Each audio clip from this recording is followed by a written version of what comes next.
صلی اللہ علیہ وسلم امی تھے, لکھنا پڑھنا بھی نہیں جانتے تھے. ایک الف آپ نے اپنی زندگی میں کبھی اپنے ہاتھ سے نہیں لکھا, الف جس کو آج کی زبان میں اے کہہ سکتے ہیں. اے اور بی کا فرق نہیں جانتے تھے. دنیا نے سب سے زیادہ فالو کس کو کیا ہے؟ محمد صلی اللہ علیہ وسلم, جو نہ لکھنا جانتے اور نہ پڑھنا جانتے. اللہ رب العزت نے نبی اکرم صلی اللہ علیہ وسلم خاص طور سے السلام علیکم ورحمۃ اللہ وبرکاتہ. تمام حضرات سے گزارش ہے کہ اس ویڈیو کو زیادہ سے زیادہ شیئر کریں. میں کہنا یہ چاہتا تھا کہ پتہ یہ چلا ہے کہ دیوبندی لوگ جس نبی کا کلمہ پڑھتے ہیں وہ بغیر پڑھا لکھا تھا, ان پڑھ تھا, پڑھنا لکھنا نہیں جانتا تھا. تو جب ان کا نبی ایسا ان پڑھ جاہل ہو سکتا ہے تو یہ کتنے بڑے جاہل اور گوار ہوں گے, یہ آپ اندازہ لگا سکتے ہیں بخوبی. اور دیوبندی جس کو اللہ مانتے ہیں, خدا مانتے ہیں, رب مانتے ہیں, پتہ نہیں وہ کون ہے کیا ہے. ان کی کتابوں سے تو خیر ظاہر ہے, ثابت ہے. اگر کبھی ثابت کرنے کی ضرورت آئی تو ہم بتا دیں گے کہ تمہارا خدا کون ہے. تو ان کا جو خدا ہے وہ جھوٹ بول سکتا ہے. دیوبندیوں کا خدا جھوٹ بول سکتا ہے, اور جو کام بندے کر سکتے ہیں وہ سب ان کا خدا, دیوبندیوں کا خدا, دیوبندیوں کا اللہ بھی کر سکتا ہے.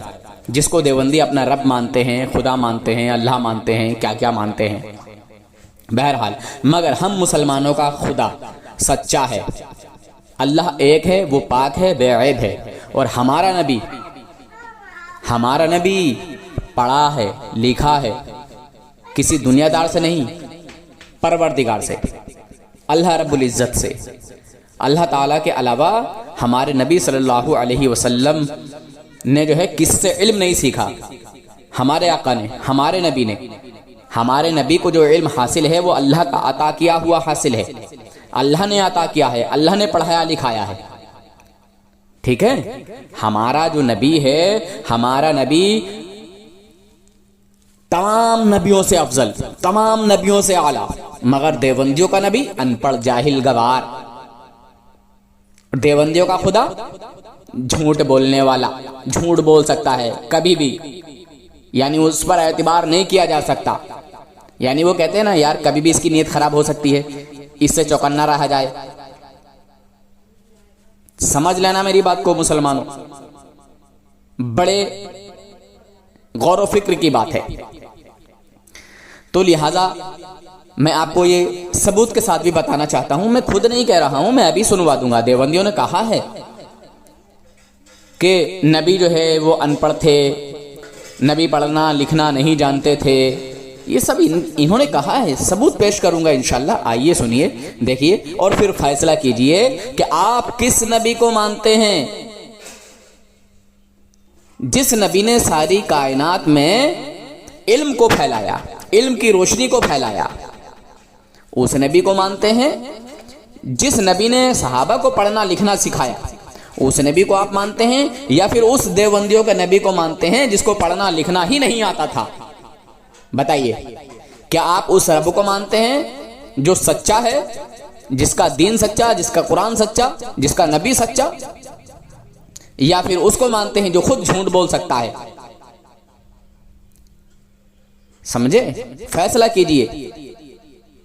دیوبندیوں کا جو رب ہے, خدا ہے, وہ جھوٹ بول سکتا ہے, جھوٹ بولنے پر قادر ہے. مگر ہمارا رب, ہمارا اللہ, ہمارا خدا جھوٹ نہیں بول سکتا. اس کے لیے جھوٹ بولنا ممکن نہیں, محال ہے, ناممکن ہے. مگر دیوبندیوں کے خدا کے لیے جھوٹ بولنا ممکن ہے, ناممکن نہیں ہے.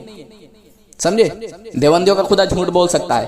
تو بتائیے کون سے خدا کو ماننے والے ہیں آپ لوگ؟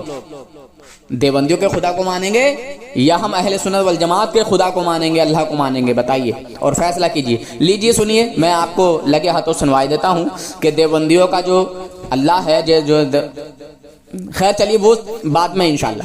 میں یہ سنائی دیتا ہوں کہ دیوبندی کس نبی کا کلمہ پڑھتے ہیں جو پڑھا لکھا نہیں تھا, ان پڑھ تھا, بغیر پڑھا لکھا تھا. ٹھیک ہے, مگر ہمارا نبی پڑھا لکھا ہے, رب نے پڑھایا ہے, کسی دنیا دار نے نہیں, پروردگار نے. سنیے, اللہ حافظ, فی امان اللہ. ویڈیو کو زیادہ سے زیادہ شیئر کیجئے گا اور ایک دوسرے کو ہر ایک شیئر کیجئے گا. ہر ایک مومن ایک دوسرے مومن کو شیئر کیجئے گا، اور جو لوگ بد مذہب وہابی دیوبندیوں کے ساتھ ہیں ان کو بھی سنوائیے گا۔ اگر کوئی بات کرنا چاہے انشاءاللہ تو مجھ گنہگار کا نمبر دے دیجئے گا، دنیا کے کتنے ہی بڑے دیوبندی سے آپ بات کرا سکتے ہیں انشاءاللہ اللہ کے فضل و کرم سے۔ وہ لوگ غلط ہیں، باطل ہیں، حق پر نہیں ہیں۔ دیوبندیوں کے دھرم کی بنیاد جھوٹ پر ٹکی ہے۔ دیوبندی بننا کوئی آسان بات نہیں۔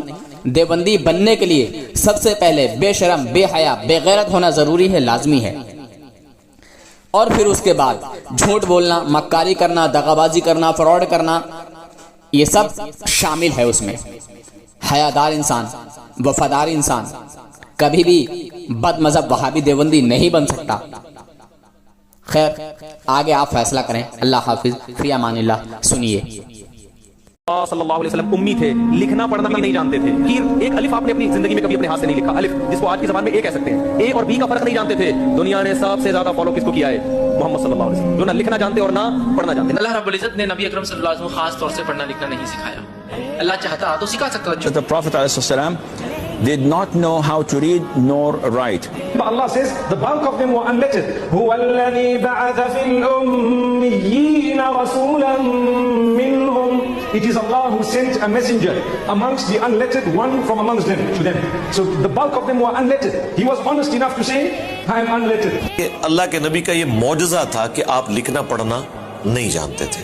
اب یہ میرے ہاتھ میں الجامع الاحکام القرآن تفسیر قرطبی، امام قرطبی رحمۃ اللہ علیہ کی، اس کی جلد نمبر 13 ہے، صفحہ نمبر 365 ہے، اور سورہ عنکبوت کی آیت نمبر 48 کی تفسیر کے اندر، اس کے اندر امام قرطبی فرماتے ہیں اس آیت کی تفسیر میں کہ اللہ تعالیٰ نے ارشاد فرمایا وما كنت تتلو من قبله من کتاب ولا تخطه بيمينك، حبیب اس سے پہلے آپ نے ان کو تلاوت کر کے نہیں بتائی اور نہ ہی آپ نے ہاتھوں سے ان کو کچھ لکھ کے دیا تاکہ شک کرنے والے لوگ شک میں مبتلا نہ ہو جائیں۔ حضور علیہ السلام نے کبھی کوئی تحریر اپنے ہاتھوں سے قرآن مجید کی یا اپنی کوئی روایات حضور نے خود لکھ کر لوگوں کو نہیں دی۔ اس کی وجہ یہ تھی اگر مصطفیٰ خود لکھتے، فرمائے اذا لارتاب المبطلون، لوگوں نے کہنا تھا دیکھا مصطفیٰ تو خود ہی سے کتابیں لکھ کے کہتے ہیں یہ اللہ کا قرآن ہے، یہ تو آپ کا کلام ہی نہیں ہے، یہ تو محمد صلی اللہ علیہ وسلم خود لکھتے ہیں۔ اور دوسری بات بخاری شریف کی روایت اور مسلم شریف میں بھی موجود ہے، امام ترمذی اسے استدلال کرتے ہیں، یہ میرے ہاتھ میں صحیح بخاری۔